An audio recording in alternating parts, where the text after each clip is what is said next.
দেখতে দেশি হাঁসের মতোই, লালন পালন পদ্ধতি আর খাবারও একই। তবে পার্থক্য হলো প্রচলিত হাঁসের চেয়ে এই হাঁস ডিম দেয় 3 গুণ, মাংস পাওয়া যায় তুলনামূলক বেশি।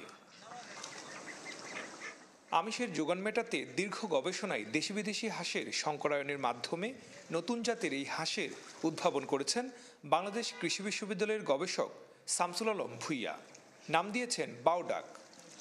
ডিম এবং মাংস উৎপাদনের জন্য সেটা ব্যবহার করতে পারে।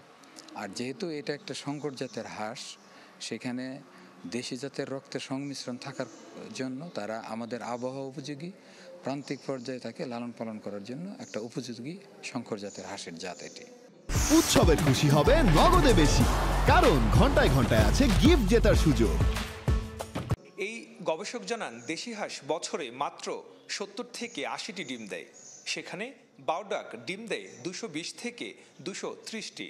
এছাড়া মাত্র 10 থেকে 12 সপ্তাহ বয়সে 2.5 থেকে 3 কেজি ওজনের হয় এক একটি হাঁস।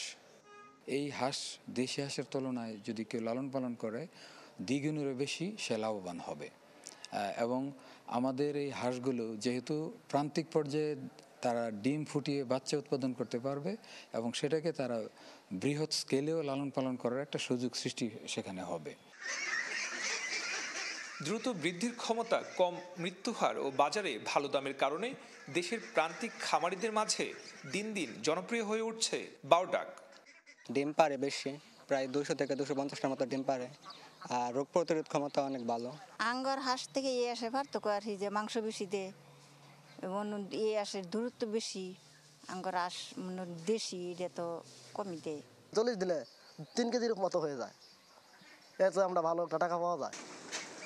গবেষকরা বলছেন এই জাতের হাঁস দেশের আবহাওয়াতে লালন পালনের জন্য উপযুক্ত, রোগবালয়ও অনেক কম। তাই সারা দেশে এটি ছড়িয়ে দেওয়া গেলে লাভবান হবেন খামারি ভোক্তা উভয়ই।